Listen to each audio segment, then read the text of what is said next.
Good morning, student. This is 8th video on second chapter, Principle of Management.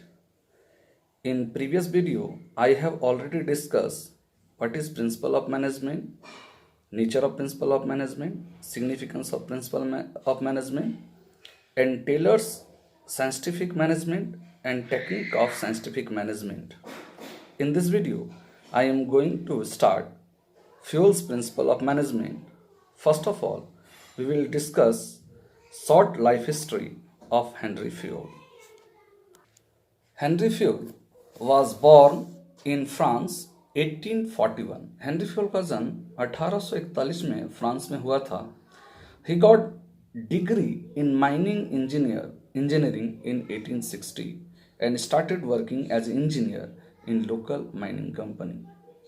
In 88, he was promoted as managing director of the company. वो mining degree लेने के बाद 1860 में वो अपना engineer in the coal mining company में start किए.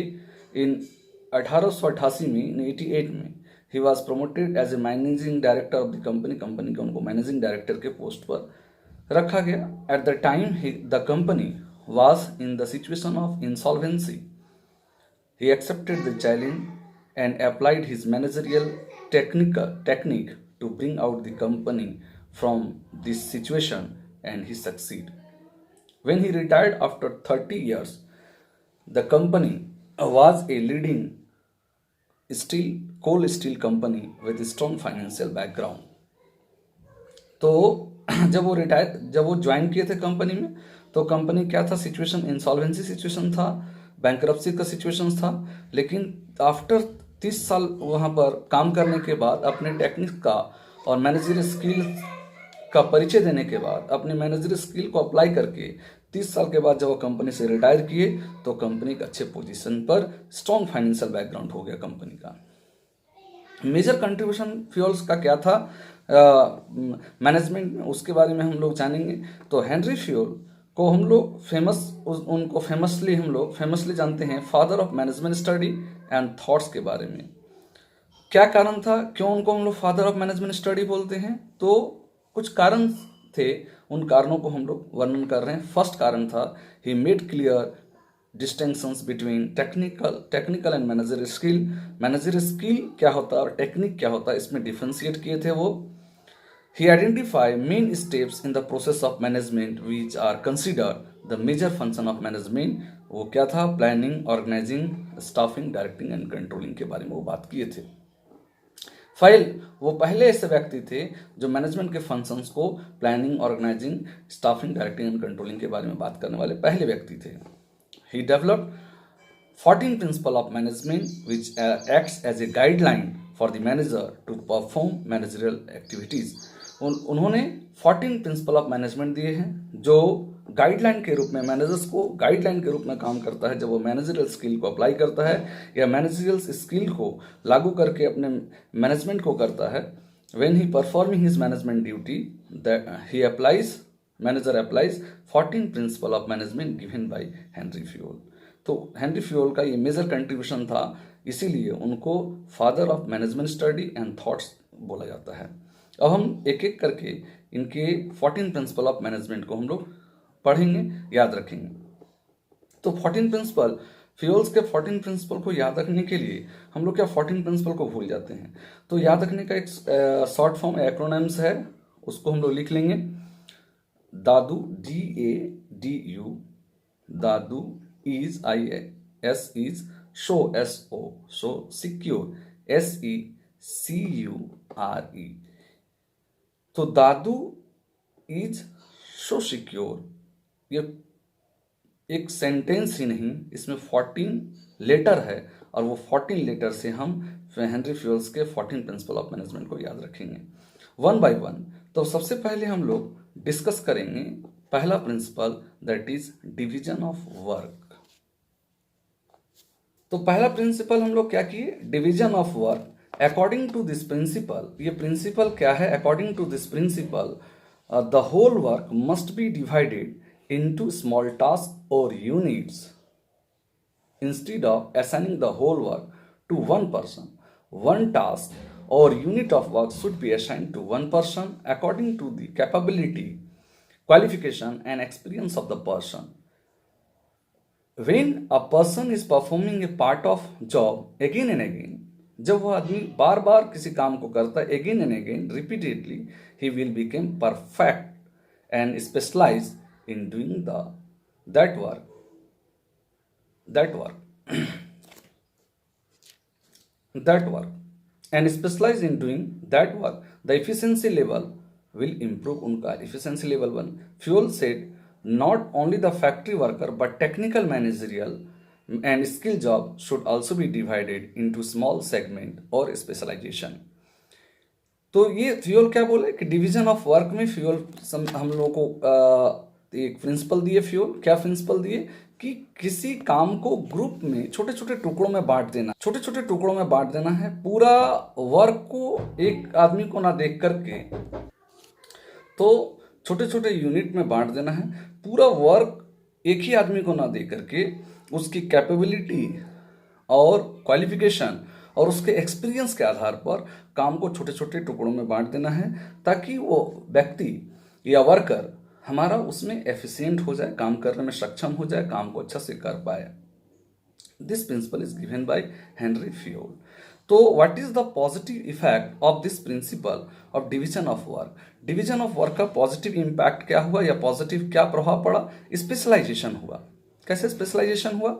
जब हम लोग कोई वर्क को एक उसके एफिशिएंसी और क्वालिफिकेशन के आधार पर हम बांट देंगे, डिसाइड कर देंगे, दे देंगे, तो वर्कर एक ही काम को रिपीटेडली करेगा, बार बार करेगा. अगर बार बार और रिपीटेडली काम को करेगा तो वो क्या हो जाएगा, उसमें स्पेशलाइज्ड हो जाएगा, ऑटोमेटिकली उसमें स्पेशलाइज्ड हो जाएगा. वो जान जाएगा, शॉर्टेस्ट मेथड फाइंड आउट कर लेगा कि कैसे वर्क को हम लोग को करना है, और उसका इफिशिएंसी भी बढ़ जाएगा, क्योंकि उसको एक ही पार्ट जॉब का काम का एक ही पार्ट करना है और उस पार्ट में वो एक्सपर्ट हो जाएगा, और इससे हमारा रिसोर्स भी कम से कम नष्ट होगा.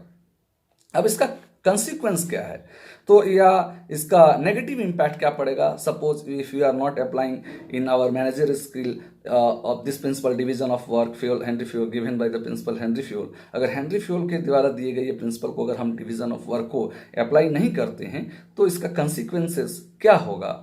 पहला, लैक ऑफ एफिशिएंसी होगा, मतलब कार्य क्षमता घट जाएगी वर्कर की. नो स्पेशलाइजेशन, कोई स्पेशलाइजेशन नहीं रहेगा. And chance of duplication of work. Work का डुप्लीकेशन मतलब एक आदमी अगर कार्य को लगातार कंटिन्यूअसली एक ही होल वर्क को करेगा और नेक्स्ट बार फिर उस काम को करेगा तो कुछ काम में डिफ्रेंशिएट आ जाएगा. लेकिन अगर छोटा सा एक भाग यूनिट करेगा तो काम को आसानी से रिपीटेडली आराम से कर पाएगा. तो हम लोग ये देखिए डिवीजन ऑफ वर्क क्या बोला है. डिवीजन ऑफ वर्क में हेनरी फ्यूल क्या बोलना चाहे हैं और इसका क्या पॉजिटिव इम्पैक्ट है और इसका नेगेटिव इम्पैक्ट भी क्या है, इसके बारे में हम लोग बात किए. अब इस पर हम लोग एक केस स्टडी पढ़ लेते हैं, केस स्टडी डिस्कस करते हैं. इस चैप्टर में 12th केस स्टडी है और ये 12th केस स्टडी हम लोग लिख लेंगे. हम रीड आउट कर रहे हैं केस स्टडी को, आप लोग ध्यान से लिख लीजिए केस स्टडी को, ताकि हम लोग आराम से पढ़ सके, कर सके, समझ सके क्या डिवीजन ऑफ वर्क है, इस प्रिंसिपल में क्या बोला गया है. तो case study. Pizza home is a chain of stores making pizza located at a different states. The store has divided the whole process of making pizza into small tasks or units. Instead of assigning the whole job of making pizza to one employee, different employees are given the task of making pizza, bases, preparing toppings, baking of pizza, packaging, etc. As a result, each employee has gained perfection and specialization in his job and improved his efficiency and effectiveness. So first question क्या है? Which principle of fuel is followed by Pizza Home? How does it improve? How does it prove useful to Pizza Home? Second question. Explain the principle underlying in the above cases. अब हम लोग Henry Fayol के दूसरे ए पर दादू DADU ए पर आते हैं, authority and responsibility के ऊपर बात करते हैं। नाउ इस वीडियो में हम लोग हेनरी फ्यूल के दो ही प्रिंसिपल के ऊपर बात करेंगे। तो दूसरा प्रिंसिपल है authority and responsibility. Authority and responsibility क्या है? According to Fayol, authority is the right to give order and obtain obedience, and responsibility is the corollary of authority। मतलब ऑथोरिटी का मतलब होता है power to take decisions, and responsibility का मतलब होता है obligations to carry out an assigned job. Authority का मतलब क्या हुआ? पावर टू टेक डिसीजंस लेने का पावर होना चाहिए, और रिस्पॉन्सिबिलिटी का मतलब हुआ ऑब्लिगेशन, उसको काम करना है जो असाइंड जॉब दिया है। अकॉर्डिंग टू फ्यूल क्या बोलना चाह रहे हैं? There should be a balance between authority and responsibility. Authority and responsibility में दोनों में बैलेंस होना चाहिए। बिना ऑथोरिटी का रिस्पॉन्सिबिलिटी निरर्थक है, बेकार है, और उसी तरह से केवल रिस्पॉन्सिबिलिटी है, ऑथोरिटी नहीं है, तो भी वो निरर्थक है, बेकार है। Suppose if an employee has given assigned any responsibility, he must given sufficient authority to do his efficient and vice versa। Granting authority without giving responsibility will create chance of misuse of power, whereas assigning responsibility without providing authority will not enable employee to perform their duty properly। According to fuel क्या बोलना चाह रहा है? The result of authority is responsibility। It is natural result of authority and essentially another aspect of authority, and whenever authority is used, responsibility is automatically born। Example हम लोग लेते हैं, एक एग्जाम्पल से समझते हैं ऑथोरिटी रिस्पॉन्सिबिलिटी चीज को। Mister Abdul Aziz who is working as a sales manager, mister Abdul Aziz sales manager में काम कर रहा है। He has settle a deal with buyer, buyer के साथ उसको सेटल डील करना है। He find out that if he offer a credit period of 30 days, he is likely to settle the deal, which will bring a net profit of 55 crore to the company।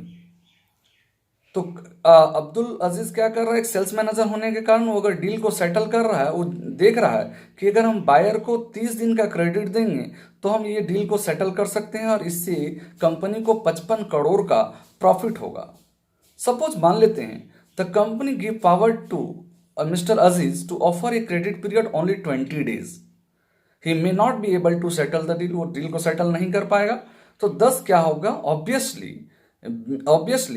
be the manager should granted authority to offer credit period of 30 days, which would be in the best interest of the company। नहीं तो वो deal खो देगा, इससे loss होगी company का। तो इसका पॉजिटिव इफेक्ट क्या है? इस प्रिंसिपल का, सिद्धांत का, फ्यूल के प्रिंसिपल का पॉजिटिव इंपैक्ट और नेगेटिव इंपैक्ट के बारे में हम लोग बात करते हैं। तो what is the positive impact of this principal? अगर हम पॉजिटिव इंपैक्ट के बारे में बात करें तो पहला पॉजिटिव इंपैक्ट जो होगा इसका, build safeguard against abuse of managerial power, पहला पॉजिटिव इंपैक्ट। दूसरा मतलब सेफ गार्ड दे सकता है ताकि वो मैनेजरियल पावर का गलत इस्तेमाल नहीं करेगा, रिस्पॉन्सिबिलिटी भी साथ में हम दे देंगे तो। दूसरा, मिसयूज ऑफ ऑथोरिटीज मिनिमाइज कर सकते हैं, and facilitate the completion of work on time में काम को कर सका। ये एग्जाम्पल हम लोग बतला चुके हैं मिस्टर अब्दुल अजीज का। अब हम लोग इसका adverse effect of the violation of this principle हम लोग देखेंगे।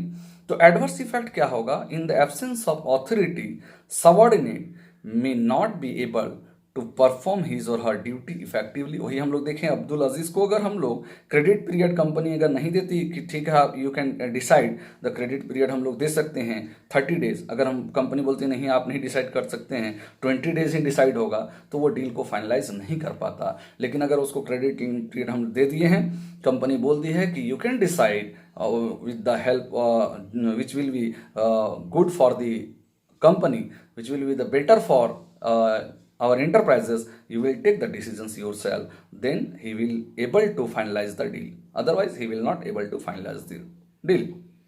इन प्रेजेंस ऑफ एक्सेस ऑथोरिटी, अगर दूसरा वायलेशन अगर होगा, अगर उसके पास ज्यादा ऑथोरिटी होगा तो सबऑर्डिनेट क्या कर सकता है? अपना ऑथोरिटी को मिसयूज कर सकता है। अब इस पर हम लोग ये केस स्टडी एक डिस्कस करेंगे। तो ये 13th केस स्टडी है this chapter, on this chapter. This is the 13th case study. So let us discuss the 13th case study based on this chapter, based on authority and responsibility.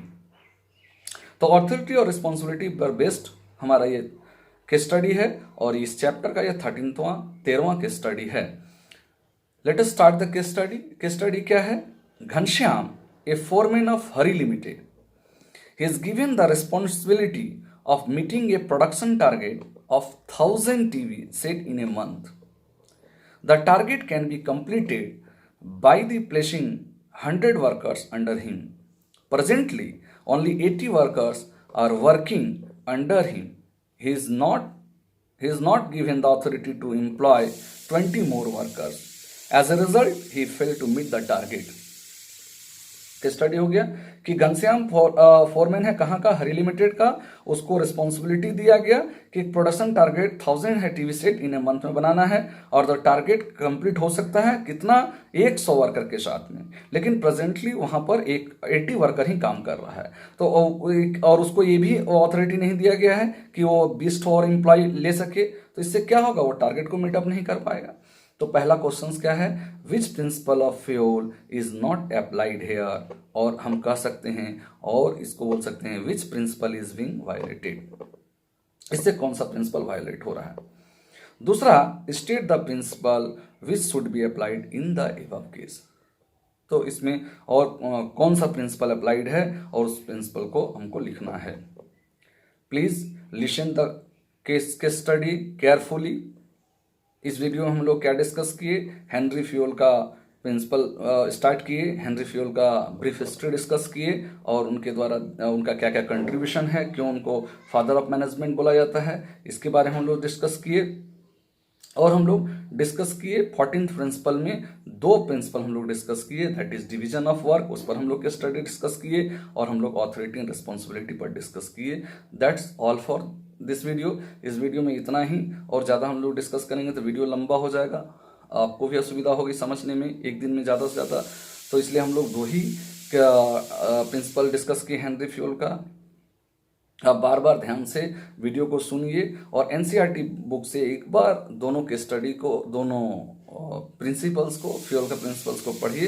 कहीं doubt होता है, if you feel any doubt regarding principle of Henri Fayol और principle of management में chapter में कहीं भी doubt होता है, without any hesitations please send your queries with the help of WhatsApp. I will try to solve it. हम इसको कोशिश करेंगे, सॉर्ट आउट करने की कोशिश करेंगे। धन्यवाद।